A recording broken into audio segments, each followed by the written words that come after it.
Hello, my dudes! A few things before we begin. I had originally planned on doing a video where I fixed the painting I made last week, but there was a bit of a problem. The paint was completely dry, and since I'm utterly unexperienced with the different oil painting mediums, solvents, potions, moisturizers, etc., I have no idea on how to dissolve the chunks of oil paint on my canvas. So, if there are any experienced oil painters watching who know how to get over this issue, I would love to hear your advice. Anyways, today, ladies and gents, I will be telling you all the story of my life. Now, I had the option to make this a Draw My Life video, but I'm on a bit of a time crunch because of exams, so I had to compromise. So what am I gonna use to tell the story then? Stock images. That being said, let me stop rambling and let's just get into it. It all started 17 and a half years ago. I was in my mother's womb and suddenly, whoosh, my mother's water broke. A couple hours later, I felt this intense pressure and then finally, light! I had been birthed! I was born in Rio de Janeiro, Brazil on June 21st, 2001 at 1:30 in the morning. My parents, who at the time were both in the process of completing their PhDs, were suddenly tasked with dealing with my chaotic energy. As a baby, I was definitely a handful. I was fat. Nay, I was thick. I had folds, too many to count. I would cry and eat a lot, and any moment spent away from my mother was a moment I spent crying bloody murder. Sleeping was a chore for both me and my parents because I refused to go to bed. I thought it was a waste of time. I mean, at the age of 2 weeks old, I had things to do, people to talk to, and places to go. So I had no business wasting my time with mundane activities such as sleep. I was a light bulb, permanently turned on. It was also around this time that we discovered I had a nut allergy. When I was 6 months old, my parents took me to a beach right outside of Rio, and my dad had the genius idea to give me some coconut water. At first, I was perfectly fine. I was enjoying this novel delicacy, and I was busy living my best 6-month-old life. However, the real terror came at night. It was 11:30 that evening when I had decided it would be cool to hold a dance party right in my crib with Tiger, Winnie the Pooh, and Eeyore. Obviously, I was successful in waking up my mom, who was in my room before you could say meatloaf. She was absolutely dumbfounded by what she found. I was covered in hives. It seems like I was in the midst of having an allergic reaction, but since you're utterly oblivious to everything when you're 6 months old, I wasn't feeling anything. I was fine! Everything was dandy. My mom, on the other hand, she was on the verge of having a heart attack. She woke up my dad with frantic screaming, who, upon seeing me, also started yelling. And so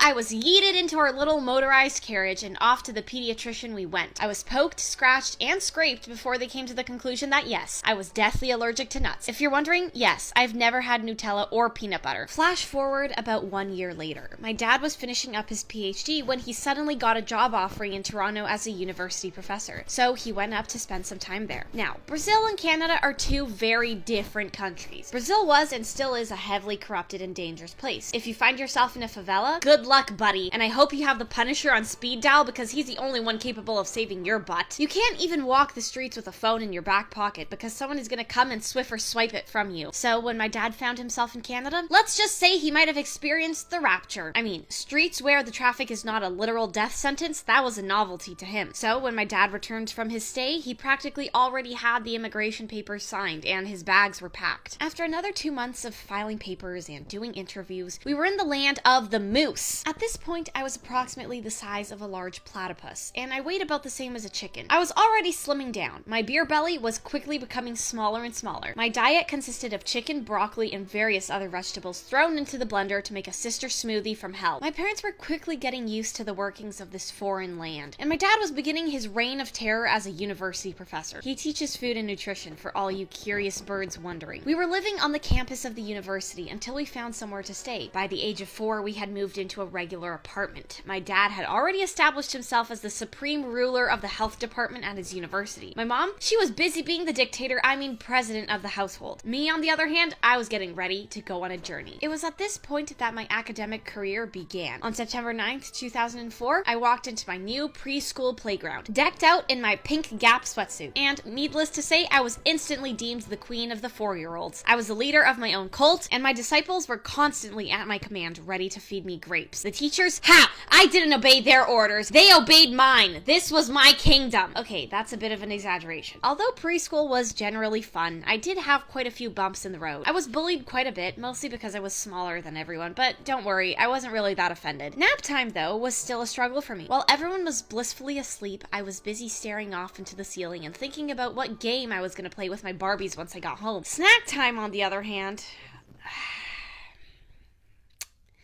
that shizzle was absolutely nasty. They used to serve us these little store-bought servings of marinated fruits. I just remember taking my own snack to school every single day because there was no way in hell that I was going to eat that devil's crap. One notable thing that happened during this time, though, was that I broke my elbow. It was a lovely Saturday morning, and I was busy eating breakfast when, all of a sudden, I decided that I was going to be a gymnast. So, I set aside my breakfast and tried to prop myself up between the window and the sofa like so. This didn't last 4 seconds, though, before I took a tumble and boom! I broke my elbow. At first, I didn't know what was happening. I was aware of a sharp pain, but I just thought I had hit my elbow hard. It was only when my dad saw that my humerus was sticking out of my joint that he knew I had broken my elbow, and so I was rushed to the hospital where they put me back together again. Fun fact, I woke up during the surgery. I still remember the masked faces looking down at me, but other than that, the surgery went smoothly, and my elbow was fixed! Life was back to normal, for now at least. Now, as all things do, preschool came to an end, and before I knew it, I was off to kindergarten. For the next 12 years, I would be a prisoner of an institution known as school. 2 months after I turned 5, I began junior kindergarten at a new school. I stayed at this school until I finished grade 1. Here are some of the highlights. 1. At this school, we had to leave our indoor shoes there overnight so that we had them at the ready the next morning. I was not having any of this. My shoes were my personal property, and I was far too emotionally attached to them to leave them there overnight. I have vivid memories of refusing to leave my kindergarten classroom after everyone had left because I didn't want to leave my shoes behind. I would cry and scream, and my mom would often have to come in to pry me off of my shoes. Number 2, the hall monitor was an absolute a-hole. I remember I was in the washroom one time doing my business when the toilet in the stall beside me literally exploded. There was feces all over the washroom. Being 6 at the time, I started to cry, and the hall monitor came into the washroom and gave me a hard time for being loud. I mean, are you kidding me right now? There's literal poop on the ceiling and you're worried about my crying. The darn woman gave me 2 weeks of recess detention because of this mess. Number 3, there was this rumor about an evil pig that would roam the hallways when we weren't looking and steal our books. Me and a couple other students, we wanted to find out more, so we decided to corner a teacher and interrogate her about this mysterious pig. We each got 2 weeks of recess detention. Now, while I was at this school, my mom had decided to enroll me in ballet school. I mean, something had to keep this ball of chaos busy. I starred in many pieces such as The Little Ladybug, and not gonna lie, I was pretty gracious. I even got accepted to Canada's National Ballet School at the time. Anyways, a couple months down the line, I decided that ballet was too mind-numbing for me, so I quit. My mom, though, was pretty mad, given that she did dance and gymnastics for most of her life, but my dad was really happy. He could not stand those stupid recitals, and neither could I. So we overruled my mom, and I stopped dancing. Back to school. Needless to say, this elementary school I was attending was atrocious. I hated it, and it was in general a very bad school, so my mom was officially on the lookout for another elementary school to throw me into. We eventually found one that was bigger and badder than the one I was attending before. I was much happier at the school, even though it was IB, which should stand for International BS instead of International Baccalaureate. The school was really good, and I made a lot of friends. I was peaking, and I was having a blast. I started at this school in grade 2. Here are some highlights from each grade. In grade 2, I wore pink every day, but still managed to convince everyone that my favorite color was purple. It was here that I also got my first taste of track and field. I was a part of the 4x100 meter relay. Oh, and I started playing the piano, so that was fun. In grade 3, my mom decided that if ballet wasn't gonna work, then something else would have to. It was with this knowledge that she enrolled me in competitive swimming without my consent, and I was fuming. Okay, that's a bit of an exaggeration. It was kind of fun. I was swimming 3 times a week, and I looked like this. It was in this year that I also developed an addiction for webkins. I would bring a different one to school every single day so that they could see the outside world. I was a good mom. I don't know what else to tell you. It was also during the summer of grade 3 that I started to experiment with cocaine. I mean, iMovie. My dad had just gotten an iMac, and I was absolutely enthralled with this whole business of filming videos. I would film videos of me screaming and yelling, and then proceed to put so many effects on it that you couldn't tell what was happening anymore. In grade 4, things started to get pretty spicy. Cliques began to form, and kids were getting feisty. I remember this one kid searched up the age that you should start dating, and Google said 10 years old. So suddenly, there were a bunch of 10-year-olds trying their hand at courtship. I hated it. Absolutely despised it. Girls in my class were trying to look good for their fellow 10-year-olds, and I was disgusted. I mean, you're literally 10 years old. The prospect of holding hands is still mortifying. You know what happened like literally 3 seconds ago? You were born. You don't need a partner. I mean, look at me. I'm only gonna lose my virginity after I have kids, so. Grade 5 was easily my best elementary year. I had a super dope teacher, and I was starting to really enjoy science. Although I was much happier, something pretty terrible happened to me during this time.